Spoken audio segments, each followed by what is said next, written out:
જામનગરની જીજી હોસ્પિટલોમાં આગનો બનાવ સામે આવ્યો હતો।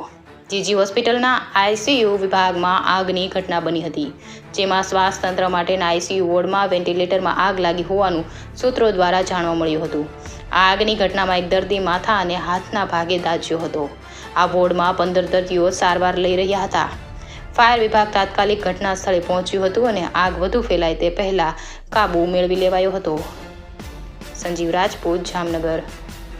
20 દર્દીનો વોર્ડ છે અને સ્પેશિયલ આઈસીયુ વોર્ડ છે, જેને આરઆઈસી કહીએ, રેસ્પિરેટરી ઇન્ટેન્સિવ કેર યુનિટ છે।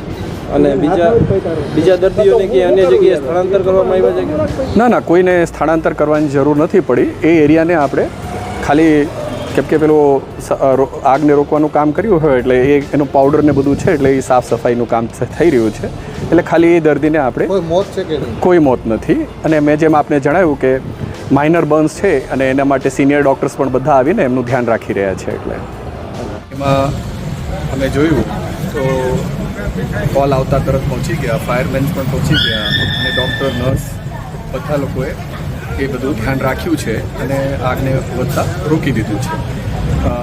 એક જે શ્વાસના દર્દી હતા, જે ઓક્સિજન ઉપર હતા, એમનો હાથમાં થોડીક બળતરા હાથ થોડુંક બળેલું છે અને થોડુંક અહીંયા માથા ઉપર થોડુંક બળતરા છે, એટલે પડેલ છે એવી રીતે, અને એકદમ સ્વસ્થ છે। હું એમની સાથે જ હતો, પણ એમને આપણે સારી સારવાર અત્યારે પરેશાન ના કરીએ એટલે એ રીતે એમને આઈસીયુ વિભાગમાં રાખ્યું છે અને એકદમ સ્વસ્થ છે। હવે આગ લાગવાના કારણો આપણે તપાસ કરશું, પણ ધીસ ઇઝ એન એક્સિડન્ટ।